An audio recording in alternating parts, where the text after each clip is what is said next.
yes. And then there are those people who actually step out and they try to take action on this. And that's my next guest. I'm excited to hear his voice. This is Danny DeVito. Danny is, he's trying to become, he's a state house hopeful, we'll say, in the 45th district, I think it is. Danny, is that correct? Yes, that's correct. I'm running for a state representative in the 45th district, which is Carnegie, Robinson, Coriopolis, and the areas surrounding that. Gotcha. You're a young guy. You're fired up. And what's going on in our Commonwealth, I think, has really, really affected you because you're hearing people out there. And you've taken action. Tell people what you've done to go to the state Supreme Court.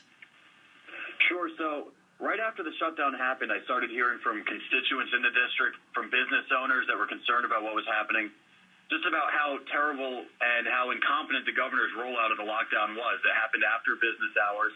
It happened in a way that nobody had any time to prepare. They had to lay off employees immediately. And I was concerned about that. But then when we started looking more closely at the order, we believe that he does not have the statutory authority, and that we also believe he violated both our state constitutional rights as well as our federal constitutional rights. So we filed a lawsuit with the Pennsylvania Supreme Court.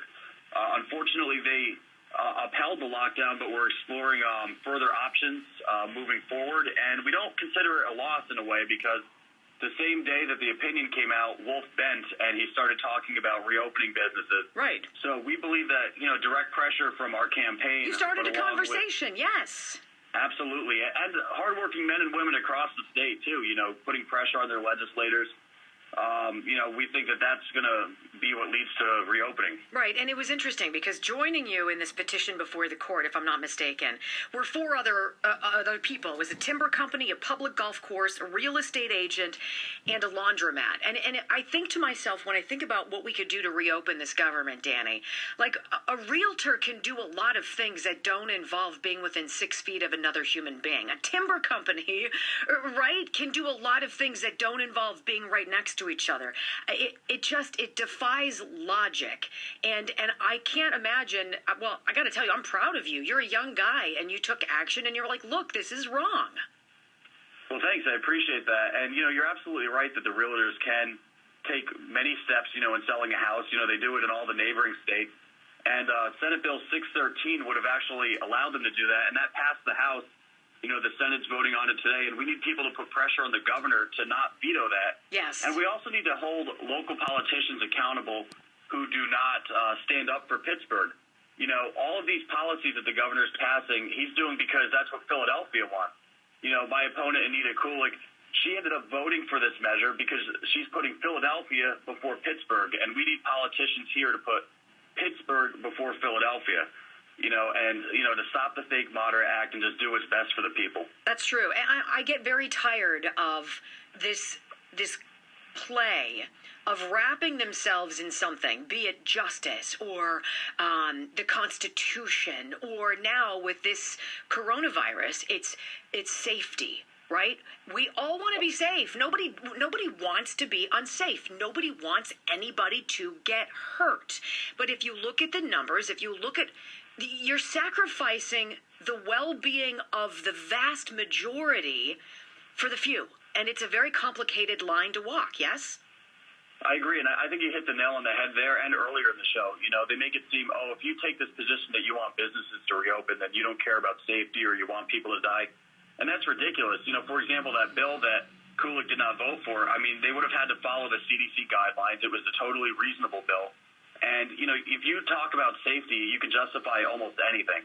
True. And, they're using that in a way, in my opinion, for a power grab. And we have to stand up to that now to stop the future precedent. These are the virtue signaling catchphrases, right? Oh, everybody has to do their part, stay safe, all this. Yes. Oh, it's all virtue signaling. Yes. I agree. Okay, but this is, in my mind, and I know you concur, it's about individual rights. Really, should the governor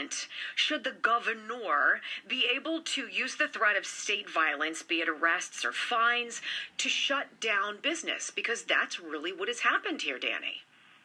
I agree. And, it really illustrates, that the left is willing to use violence to achieve their ends. In this case, it's state violence. We see it when they're not in power, they start riots and all that kind of thing. And I think that's why it's so important that we hold the politicians that allow that kind of conduct accountable. We have to remember in November, we can't forget this. And we have to remember that they were willing to use violence against restaurant owners, violence against real estate agents who are just trying to make a living and pay their employees. You know, it was interesting. Your high court vote was 4-3, which was very interesting because you had a Democrat on the high court, Justice Kevin Dougherty, who sided with you. If you look at the high court, it's 5 Democrats, 2 Republicans, and the Republicans sided with you, as did that Democrat, Justice Kevin Dougherty. There's some common sense out there.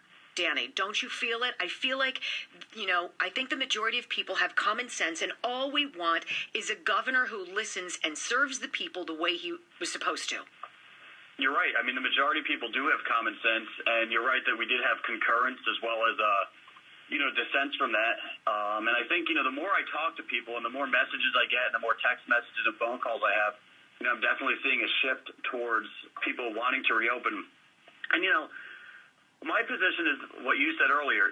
People are smart enough. They know how to take care of themselves. They know about health and safety. And I trust people to do what they're supposed to do and to take care of themselves. And, for the government to come in and just assume people need to be told what to do, I think is a very dangerous path to go down. How can people learn more? Go ahead. And I was going to say, and I'm not sure that these politicians, they use the safety terminology, but really that's just a cover for them working for Wolf. Like Kulik works for Governor Wolf. She'll do what she wants, what Governor Wolf wants, not Pittsburgh. Yes. And, the safety thing is just a way to wrap that up and to make it palatable. And I think people are really seeing through that because people are smart. Right. And because if you're against what the governor wants, you're against safety. You're against protecting life. And it's a false narrative, and it's dangerous. Danny DeVito, tell me how people can learn more about you. People can learn more about us. We have a website, DannyDeVitoPA.com. Again, that's DannyDeVitoPA.com. My contact information is on there.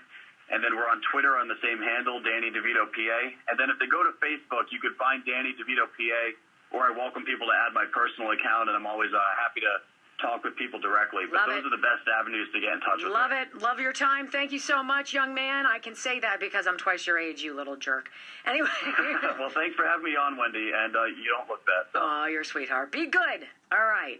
Hey, by the way, for all of you who's like, she only has Republicans on. Ladies and gentlemen, we reach out to every opposing candidate and offer them equal time every single time. And nobody takes me up on that, right? Nobody takes me up on that. So please, don't think that's the case. We want opinions that differ from ours. Traffic on the 5s, powered by Bowser, still serving your parts, service, and collision needs. Here's Scott Stiller.